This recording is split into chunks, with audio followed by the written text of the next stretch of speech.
People just miss the baby hairs. It's like, girl, the babies need some coverage too. They need protection. Next up is the transition shade, and I'm placing that 3/4 of the way down and blending it outwards towards the bottom and lightly blending it towards the pink roots without overpowering the color. I feather it downwards lightly so it's easier to blend into the red and prevents the red from overpowering the colors above or making it look blocky instead of a smooth transition. She knows exactly what she's doing. She's got a full-on plan. She's smart. By the way, I love doing this with my fingers without gloves because I can really feel every detail, which makes it easier for me to be precise and for me to do this myself, especially because when I'm doing the back, I do it mostly by feel. Well, that's interesting. I mean, you can still feel through a glove, you know? It's just hair strands. But go off. If that works for you and you don't mind washing your hands vigorously, more power to you. It's not gonna kill you. Once you're done, leave it in for 20 to 1,000 minutes and then rinse it out in cool water in the shower. There, the results. It's result time. After it dried,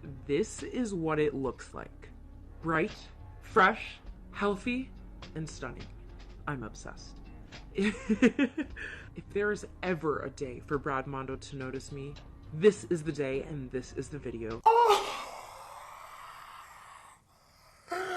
Oh my god! Dude, her hair was so healthy and so bouncy. It's so pink and red. Ow, wow. That was probably my favorite. I don't know. That was just magical. Like, her curls are just like, so beautiful and zero frizz. How do you style your hair like that? It looks like perfection. But the color, everything.